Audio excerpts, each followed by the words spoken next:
आज हम लोग अध्ययन करेंगे पाठ्यचर्या मूल्यांकन के बारे में। पाठ्यचर्या मूल्यांकन करिकुलम इवैल्यूएशन होता है। जैसे कि मैंने आपको पहले भी दिया है कि पाठ्यचर्या मूल्यांकन क्या होता है। पाठ्यचर्या मूल्यांकन एक अनवरत जो होती है, चलने वाली प्रक्रिया होती है, कंटिन्यूअस प्रोसेस होता है। क्योंकि समय के अनुसार जो होता है शिक्षा के उद्देश्यों में परिवर्तन होता है। और जब शिक्षा के उद्देश्यों में परिवर्तन होता है तो जाहिर सी बात है, जो शिक्षा के कंटेंट होंगे, जो करिकुलम होगा, जो हमारा सिलेबस होगा, उसमें भी चेंजिंग आएगी। तो ये हमेशा जो होती है चलती रहती है और इसका मूल्यांकन किया जाता है। और उस मूल्यांकन के पश्चात जो होता है करिकुलम चेंज किया जाता है। जैसे मान लीजिए कि आपका अभी 2 साल का बीएड का ट्रेनिंग है। इसके पहले हम लोगों ने 1 साल का ट्रेनिंग किया था। तो बदलते हुए परिस्थिति के अनुसार महसूस किया गया कि 2 साल की जो 1 साल की ट्रेनिंग है वो टीचर क्वालिटीज़ को इम्प्रूव नहीं कर पा रही है, कहीं ना कहीं उस चीज़ में कमी हो जा रही है। तो उस कमी की पूर्ति के लिए महसूस किया गया शिक्षा के उद्देश्य की दृष्टि से कि जो शिक्षा का क्वालिटीज़ है और साथ ही साथ जो टीचर की क्वालिटीज़ है वो डेवलप कंडीशन में नहीं है। अगर 1 साल में हम कंप्लीट कर रहे हैं तो उसको 2 साल में आपका सिलेबस ऐसा बनाया गया, टीचर ट्रेनिंग, बीएड की ट्रेनिंग, कि 2 साल में आपका करिकुलम डिवाइड किया गया। तो कहीं ना कहीं जो हमारा सिलेबस चल रहा था उसका मूल्यांकन किया गया होगा कि उसमें कौन कौन सी कमी है, और उस कमी को दूर करने हेतु जो आप अभी बीएड का सिलेबस पढ़ रहे हैं उसको बनाया गया। तो जाहिर सी बात है कि ये हमारे करिकुलम में और आपके करिकुलम में डिफरेंसेस क्यों हुआ? शिक्षा के उद्देश्यों के कारण। तो शिक्षा के उद्देश्य में चेंजिंग हुआ और उसके कारण हमको मूल्यांकन किया गया और नया करिकुलम बनाया गया। कोठारी कमीशन ने एक बहुत ही अच्छा डेफिनेशन दिया है कि पाठ्यचर्या मूल्यांकन एक अनवरत प्रक्रिया है, संपूर्ण शिक्षा प्रणाली का एक अभिन्न अंग है तथा शैक्षिक उद्देश्य से घनिष्ठ संबंधित है। 3 पॉइंट इसमें बहुत इंपॉर्टेंट है, याद रखिएगा। एक तो कंटिन्यूअस प्रोसेस है, संपूर्ण शिक्षा प्रणाली का एक बहुत ही इंपॉर्टेंट अंग है, और दूसरा शैक्षिक उद्देश्यों से काफ़ी घनिष्ठ संबंध रखता है। तो ये 3 पॉइंट याद रखिएगा जो कोठारी कमीशन ने करिकुलम इवैल्यूएशन के बारे में बोला है। उसके बाद एनसीईआरटी जो होता है, national council of educational research and training के द्वारा, राष्ट्रीय शैक्षिक अनुसंधान, प्रशिक्षण और परिषद के द्वारा जो दिया गया है परिभाषा, ये एनसीईआरटी जो होती है स्कूल एजुकेशन के लिए काम करती है, साथ ही साथ ये टीचर ट्रेनिंग के लिए काम करती है, और ये क्वालिटी इम्प्रूवमेंट के लिए काम करती है। क्वालिटी इम्प्रूवमेंट किस चीज़ के लिए? जो भी हमारा टीचर ट्रेनिंग हो रहा है या टीचर एजुकेशन की बात होती है उसमें गुणात्मक सुधार कैसा किया जाए, इसके लिए बात करता है।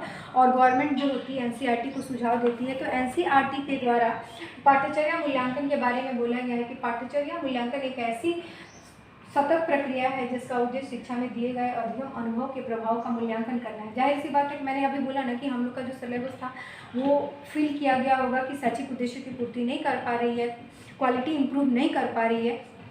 तो एक नया सिलेबस बनाया गया जो आपको प्रोवाइड किया गया, जो आप पढ़ रहे हो।